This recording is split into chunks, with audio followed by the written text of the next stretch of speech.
Thank you. For me, the discussion about how we behave in public and how we... Forgive me. Hold that. Okay. I think so. Okay, does that help? It really has to do with some of the forces that we feel in our community these days about competitiveness. How is Santa Cruz going to, in fact, be competitive at attracting businesses and keeping folks employed? And in fact, we are in competition with other communities. And my career has given me an opportunity to see how other communities work in dealing with land use issues and the like, and the nature of their public debate.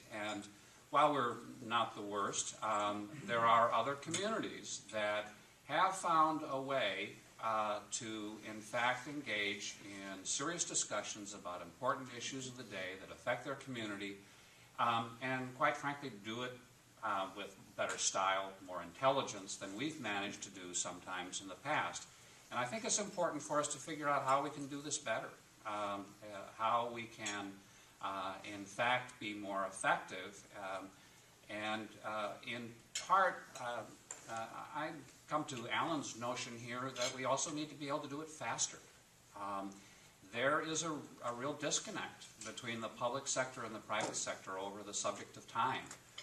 And it's a real problem, and I'm not sure I've got any quick solutions to it, but it might be sufficient to just acknowledge that it's not uncommon for the public sector to have a time frame of 6 months for a task that we would imagine doing in a week. And that kind of disparity in time gets in the way. I think one of the things that I think would help us in moving forward is in our public discussions to place more value on people who come with evidence-based facts, folks who come to the table and can provide a footnote for what they're talking about. And as a matter of fact, it would probably help if we insisted that more people actually back up what they're saying with some kind of evidence or footnote. I think we could increase the quality of public debate by simply holding people to truthiness. The last part of this that's connected, though, to kind of working on evidence-based notions is that we have to have deference for experts. And in the kind of populist history of Santa Cruz, there's been a notion that, in fact, experts were a little suspect. That it was always possible to bring up from the grassroots the best understanding of a solution for the community. And for many issues, that may be true. But I don't really work in a world where everybody has equal knowledge of how things can be solved or accomplished. I work with structural engineers who have a very fixed protocol about how they reach an agreed solution. And quite frankly, if you are going to play outside the box, you have to come up with evidence that shows that somehow your perspective is equivalent to the expert perspective.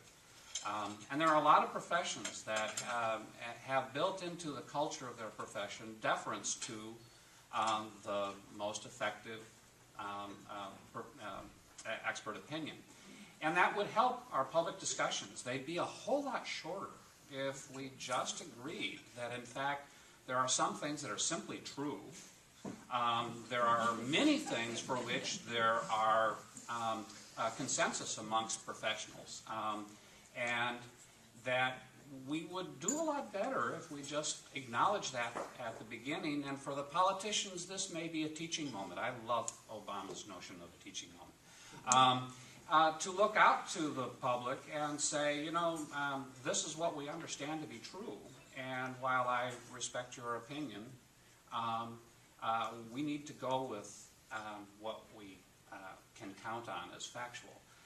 We certainly expect that in our public debate.